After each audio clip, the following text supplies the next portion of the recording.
Okay. Yeah. All right.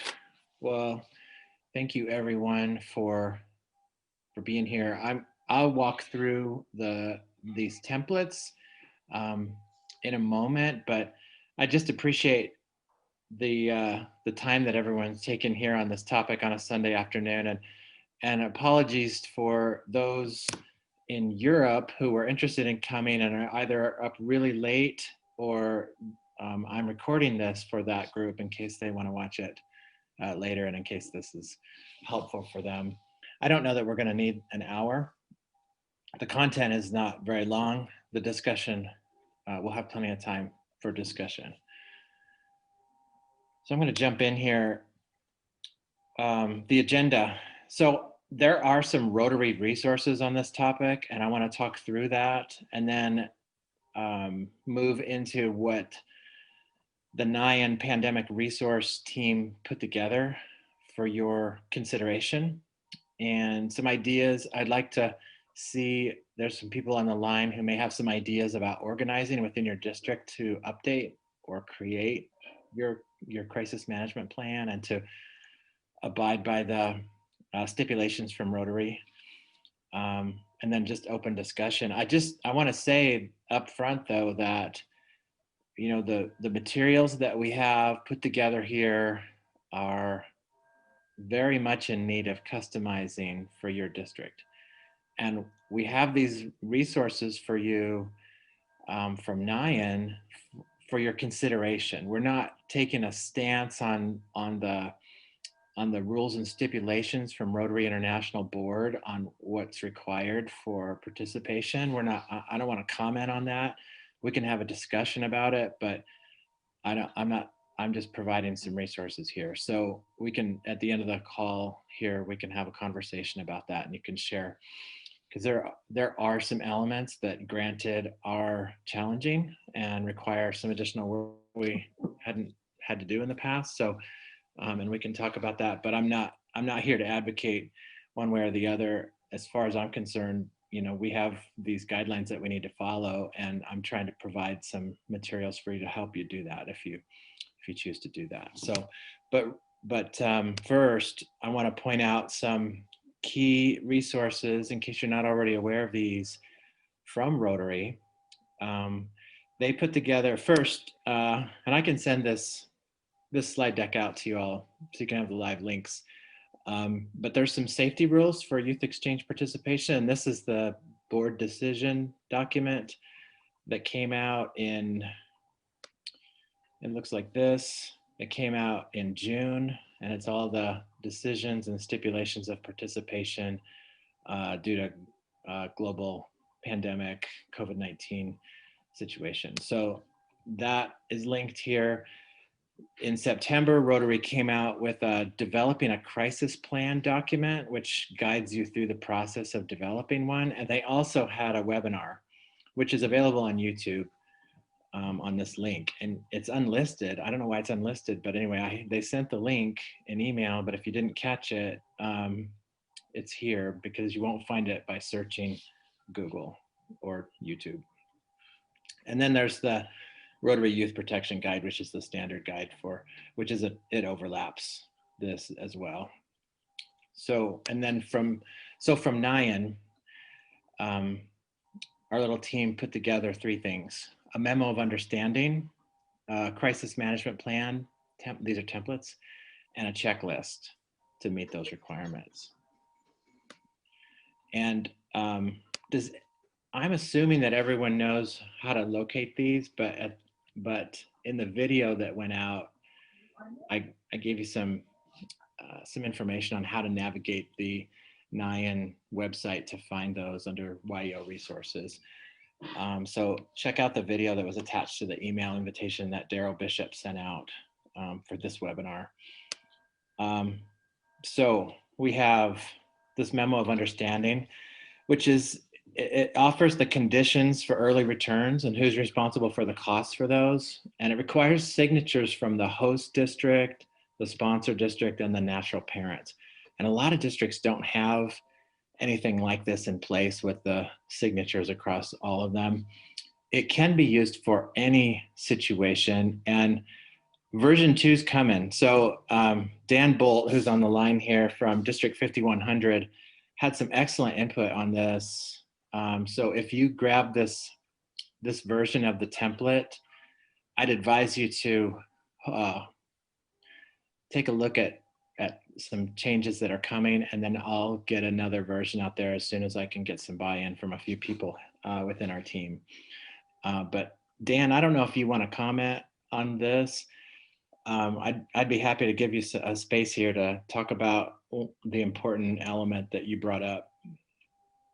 Sure, and I don't need to take any time at all, but as we came through the coronavirus ordeal this past year, one thing we did consistently, and that worked for us and our exchange partners, was to require that the ultimate or the final decision being made about a student's return home be made by the student's natural parents. And you know, that's counter to disciplinary types of sending a student home, but in the pandemic, we didn't want to take on the liability or the safety concerns of that kid traveling at a bad time to travel without the parents being absolutely on board and really making that decision. So that was a change that I suggested to Mike, and really that's about as simple as it is. Yeah, I think what I did in the new draft is I adopted the language that you offered, and I had another section that talks about other non-COVID-19 situations, which I still think it's a good point where the natural parents should have a say in that repatriation, regardless of the reasoning.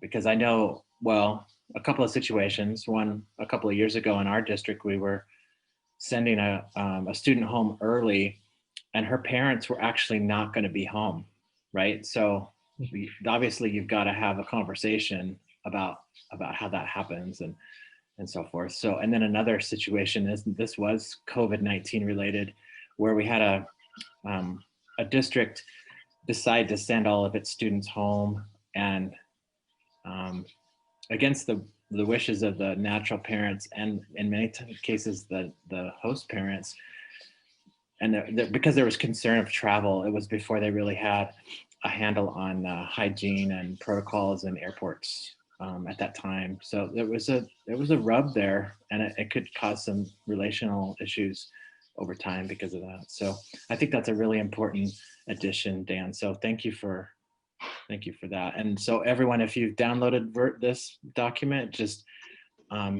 watch for another version, or at least when you're modifying it for yourself, take that into consideration. Okay.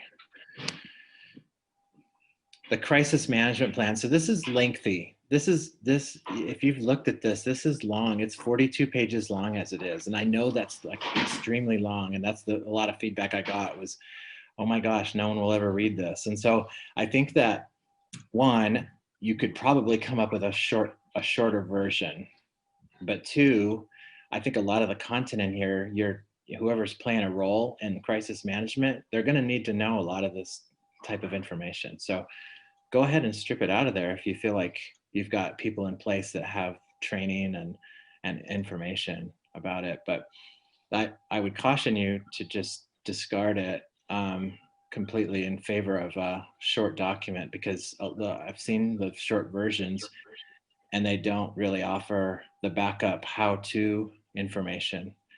And the risk of that is that everything would just escalate to your district governor. And good luck getting that governor to buy off on, future youth exchange activities if they get stuck with crisis management for the committee. So I would just say, go through and make sure you've got the pieces covered on this, and change it as you need to for your locale, and maybe there's some sections in there that you have covered somewhere else in your training and so forth. So It has two main sections. The first one is crisis management, just in a general sense. It's very similar to a lot of other templates that you may have seen. You may already have one, and it'll look like that. It also takes into account the new Rotary International suggestions for crisis management plans, which was that resource I mentioned earlier that was offered in September.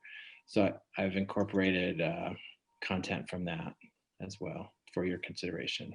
And then the second section is COVID-19 specific, and it has some areas for consideration on how to make decisions to when do you cancel an exchange before it happens? When do you cancel it in the middle of it? How do you decide when to change host families, or these certain situations that need to be considered. If students get moved from face-to-face classes to all online classes, is that probably warrants a conversation about, does that change whether we continue the exchange? Yes, whether the answer is yes or no, it should at least have a conversation around that. So it kind of provides some information in there for you to consider. Compliance checklist is the third item that the NAYEN work team put together. So, and this is nothing more than a list of the items that Rotary board put together, the stipulations just put into a checklist. So as you're modifying those other documents, you can go back to this and then make sure that you've complied with each of them. You can just use it as a double check. That's all that's intended for. So I am happy to dig in on any of those. I'd be curious to know, what questions you came with to this. Do you have a crisis management plan? Maybe we could use the chat here and indicate whether does your district already have a crisis management plan that just needs to be adapted, or do you need to create a new one?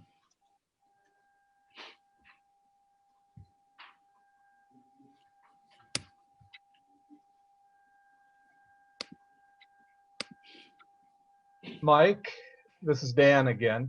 Yeah. I'm a little curious as to who out there is coordinating your youth exchange crisis management plan with the district governor's crisis management plan. We've got two documents going here.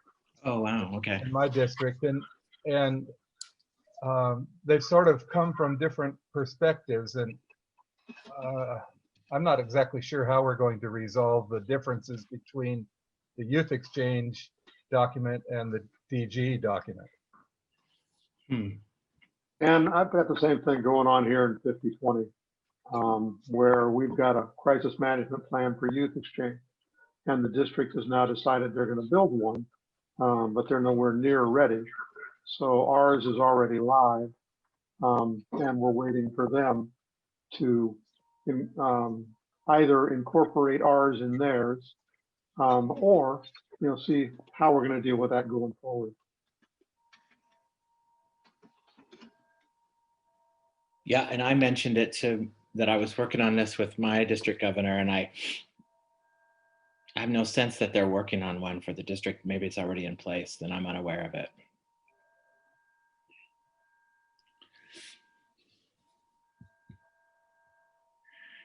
Anyone I else? mentioned it, and I'm not involved with youth exchange at the moment, although I was at one time.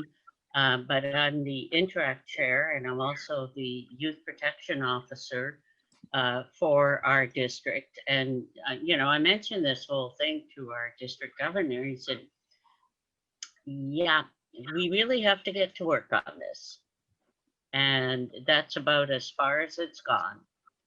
And I can't seem to get anything from youth exchange. It's it's not just youth exchange, it's everything involved with youth. And you do need to have that plan. And the other thing that I have at the moment is that we have 4 different jurisdictions in our district. We've got the United States, we've got Ontario, we've got Quebec, and we've got Nunavut.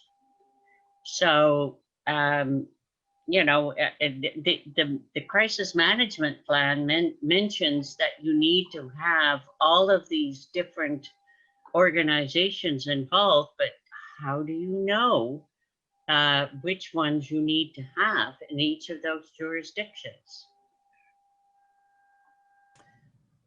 Our district has just started making a plan, and our district governor actually appointed me as the chair of the committee. So our district team is definitely involved. So we have representatives, we have a board liaison for youth services to the board, the district governor, and then folks from Interact, RILA, and Youth Exchange all working together. And we're certainly looking at the NAYEN templates, and I think we'll be adapting some of those to meet our needs. But our district governor is totally on board and sees all those youth programs as being a part of the plan. So It's kind of a strange time, and that I know in our district we don't have any youth programs going really right now, so it doesn't feel urgent, you know. But our district right now, we won the lottery in terms of getting recertified for youth exchange, so we have a December, and maybe some of you are in that same boat, December 1st deadline to get a revised youth protection policy and a crisis management plan in the hands of the RI staff. So for some of us, it is urgent. And so I suppose in those cases, we just lead the way with youth exchange and modify it to encompass the others maybe later. I'm just excited that our district got itself on board. When I was youth exchange chair several years ago, I kept saying to them, you need a crisis plan, you need a crisis management plan, and they'd go, yeah. Well, then we had the crisis, and they went, oh, yeah. So, but I know some people that are on the district crisis management team, and I'm just hoping they don't go down a rabbit hole that they can't come out of. I mean, they're now talking about how are we going to all communicate with each other if we don't have the capacity to call each other or text each other. It was like, oh Lord. But you know, I want to say thanks to Mike and the team, Mike Cloutier, and you too, Mike Markley, but in our district, Mike Cloutier and his team for getting the youth exchange portion of this put together and approved by our district chain of command. So, and as the youth protection officer for the district, I'll be very interested in what the district policy looks like because of all the other youth programs. For you guys. I have a question. Yeah, Oh, okay. Go ahead, Lena. yeah, sorry. Before I forget, you got to let me ask Sarah Ann, you know, I'll forget.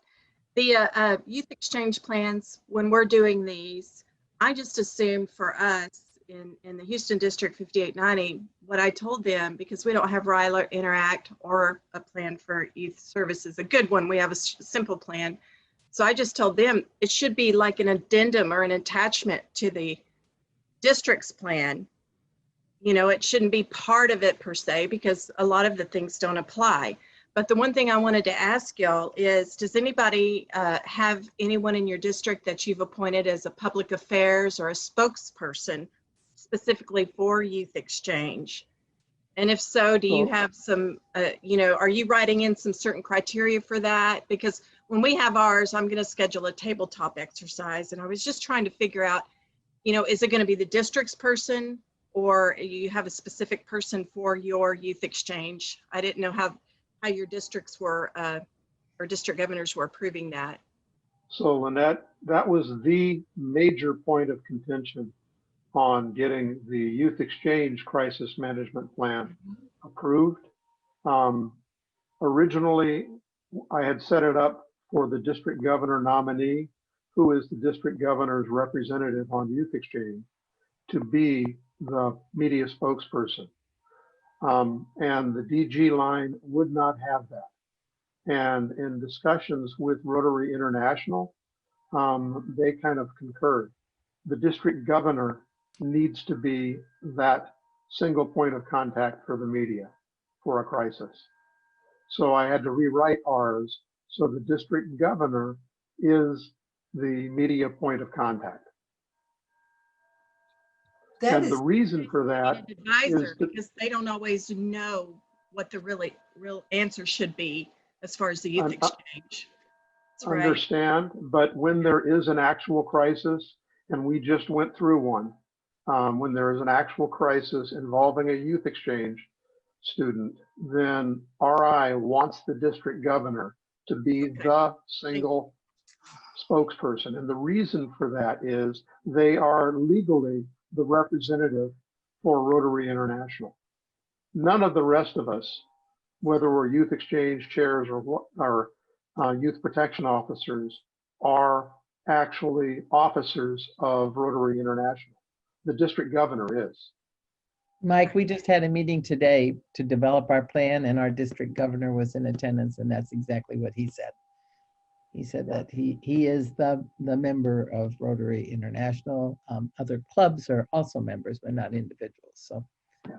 we got So that message when I corrected. wrote mine, I wrote it for the district governor to be the media point of contact, but I allowed them to be able to appoint somebody else. But by definition, they are it. Now, if they're not able to perform it, then they can appoint somebody else. The DGE or DGN or PDG. because not, as we all know, not all district governors that we've had would be good at that position, especially if they don't, some of them do not know much about youth exchange at all, as we all are aware. But I'm glad the way you wrote Right. yours in, Mike, that they could choose someone else if they're willing to do that. Well, the other thing we've learned in District 5020 is that RI will provide them with incredible, meaning the district governor, an incredible amount of support around this, practically to writing their script for them. So that, that's a resource available even to those that may feel uncomfortable doing that. You who have written yours, did you follow these templates or do you follow something else?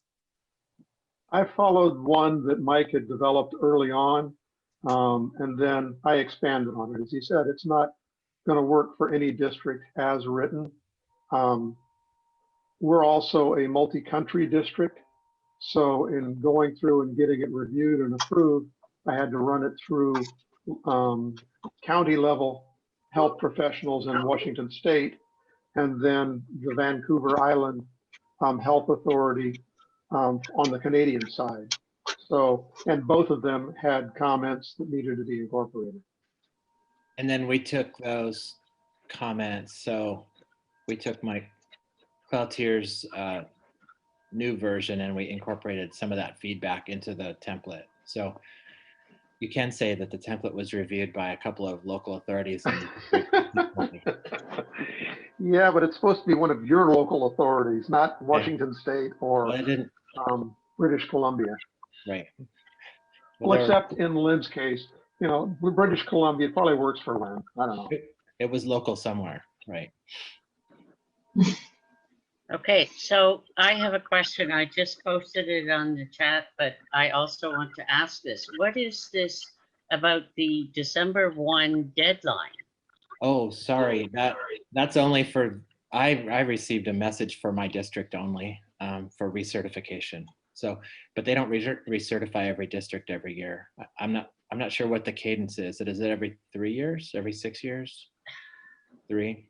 So It's supposed to be every 3 years. yeah, so I just got Yeah. the notice from Lindsay Griswold asking for a crisis management plan and youth protection plan for 2020 for consideration while they recertify us. Dominique asked a vote. RI wants the plan for December 1. She might also be up for recertification. Oh, okay. Well, Yeah, my district is new, and so we have to do everything. That's Belgium redistricted from 3 districts to 4, and so now we all have to do everything again. Yeah, if the Carol's question in the chat, if Mike grabbed the crisis management plan that I shared, there's an entire section on COVID-19 in there. So you could probably just cut and paste it into your existing one, Carol, and away you go. In the appendix. In Right. the appendix, right? Mhm. Yeah. Thank you. Other questions, discussion points?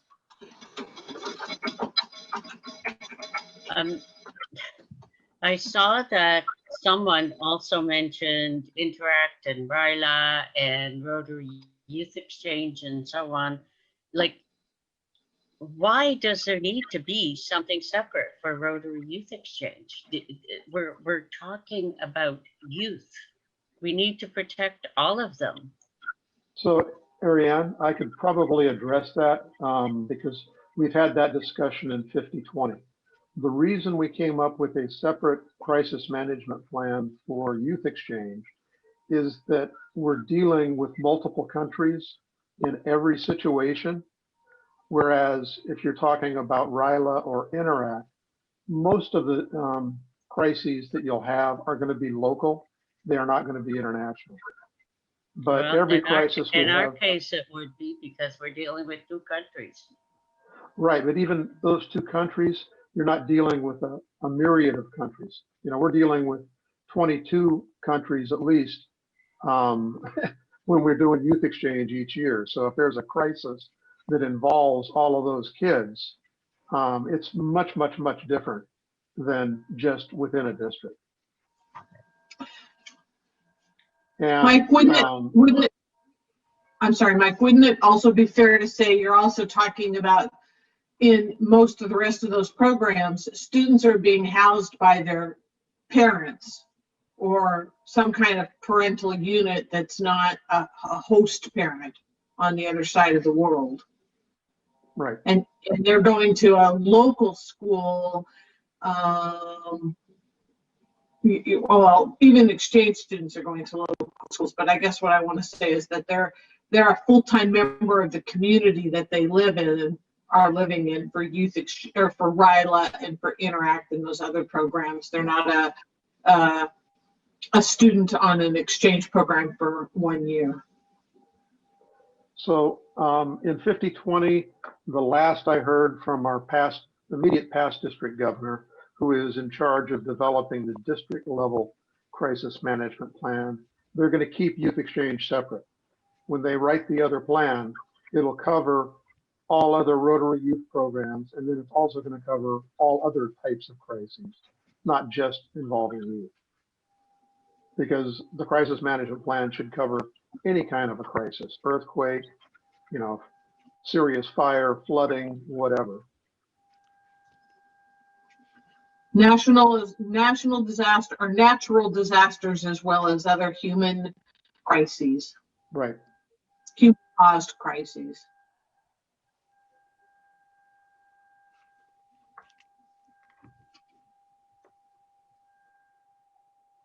When are the rest of us supposed to have these ready for RI? The ones that aren't being recertified? Well, you're not allowed to do exchange without it by Okay. the RI board directive.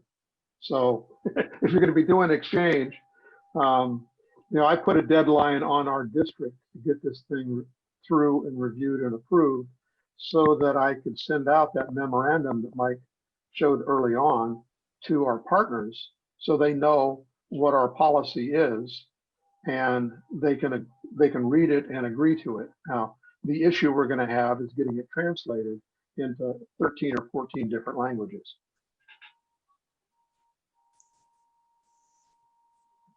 Not about Maybe that. NAYEN We will wondered choose if to some take that local on. universities could do that. Just maybe there's some students that, or some professors that we have in Rotary that could get their students to do it, or could do it as a class project or something. We talked about that. So when we have the orientation camp and we're doing the working with host families and doing these student agreements. Good idea. I don't know, trying to think of a way to do it without spending too much money and to get a good product. Google Translate. Yeah, well, Mike, that doesn't always work well. That's about like the Yeah, Well, I tried that. I actually used Be a Google problem. Translate, and then I sent it off to 2 partners and said, hey, how close are we here? well, it's surprising. I use, our district is French and English, and anything that we put out has to be in both languages. I use the translation feature through Microsoft Word. And then I also use Sistran, which is, I have the program that I bought, but you can also get it online. And it's surprisingly about as close as you can get. I have not had any complaints from the French people about the translations that we've got. So if Well, it does that for French, it ought to be able to do it for other languages as well. And by the way, if anybody needs a Dutch translation, I can do that.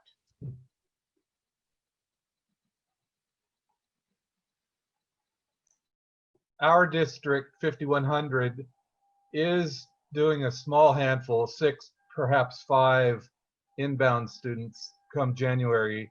So that's really January 1 is our deadline.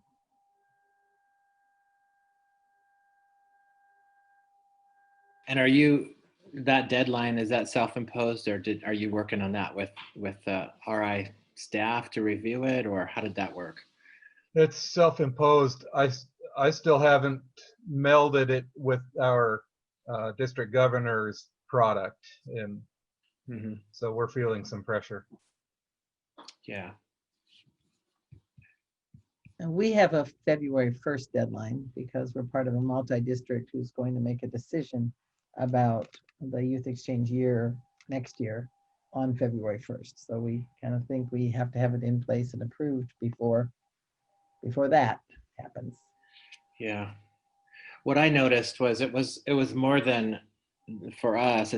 We can put the plan in place and get it approved. It's the mechanics of carrying it out that's going to be kind of a challenge for us, because especially just managing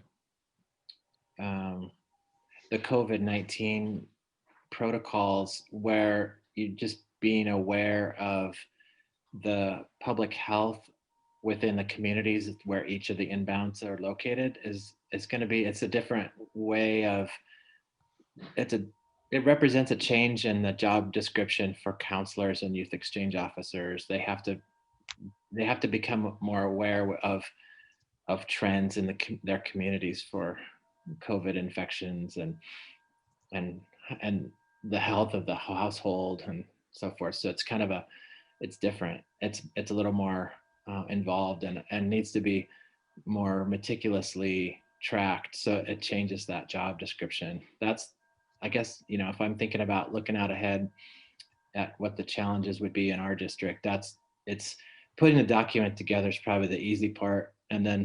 But adhering to it will be an ongoing conversation and challenge, just to bring the volunteers along with it.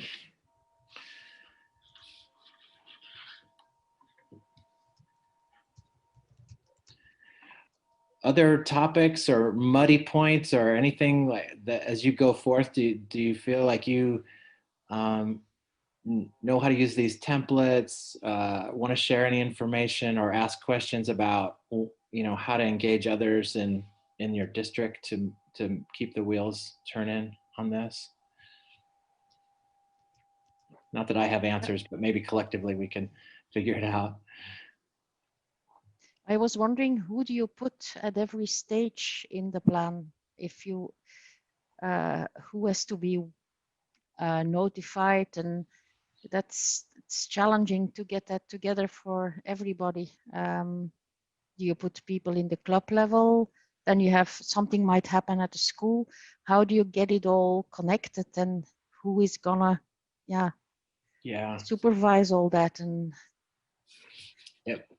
it might be a whole new position too in a district. It could be someone that that's all they think about is public health trends and circumstances and school status.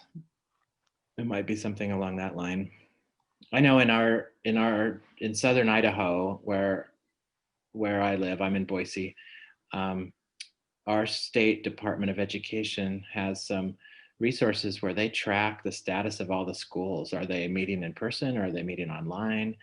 And there's some information about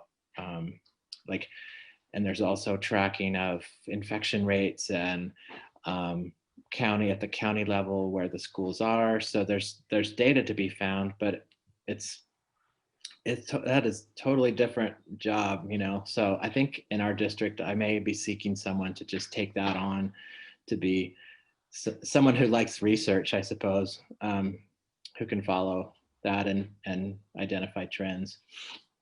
Or hopefully, you know, we're not exchanging in the current cycle, so maybe next year it'll be different. We'll be out from under it, but I would imagine, yeah, fingers crossed. Hope springs eternal in youth exchange, right?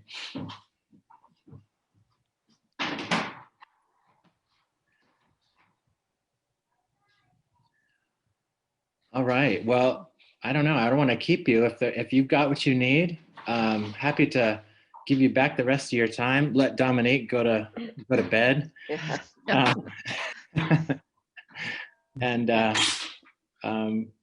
I recorded this. I'll make this available. If you think that there was something useful in this and you want to share it, I can make the recording available in YouTube and get the link out for that for people who want to see it.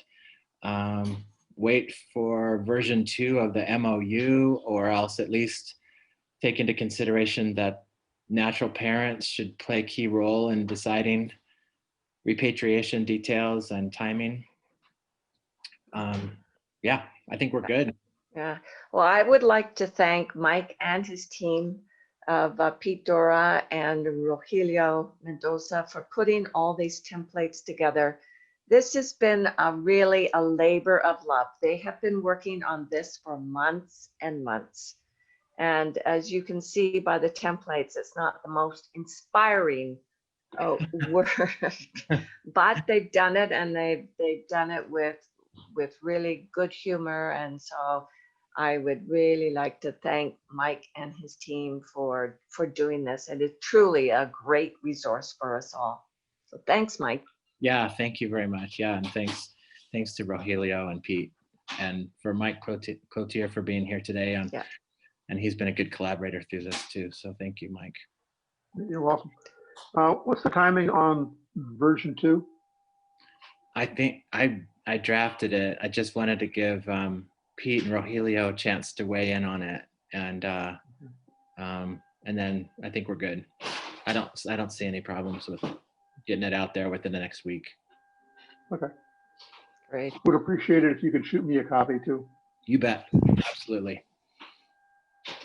All right. Oh, there was a question from Ariane about the templates. The templates are on the NAYEN website under YEO resources. There's a section called NAYEN templates, and that's under the NAYEN templates. I'm not sure if I'm still a member of YEO Resources. I used to be. No, you don't need to be a member of YEO resources. Okay. It's the section on the NAYEN website is entitled YEO resources. Yes. If you watch the first 60 seconds of that video that Daryl Bishop sent out that announced this webinar, and it'll walk you through how to navigate to it. Okay. Thank you. You bet. I haven't been involved in youth exchange per se for a number of years. But I did want to mention that I was the coordinator for the 2009 Montreal NAYEN conference, the very first NAYEN conference that we had at that particular time. That's when we became NAYEN rather than USA Canada Youth Exchange. Network. Yep, So, Great. Thank you for that. I have fond memories of that event. but it was cold. Yeah, well, It was. Yeah. okay. All right. Okay. Thanks, everyone. Have a good Yeah. evening. and good Thanks, night. everyone. Thanks, Mike. Bye. Thank you, Mike. Bye-bye. Bye. Thank Bye. you.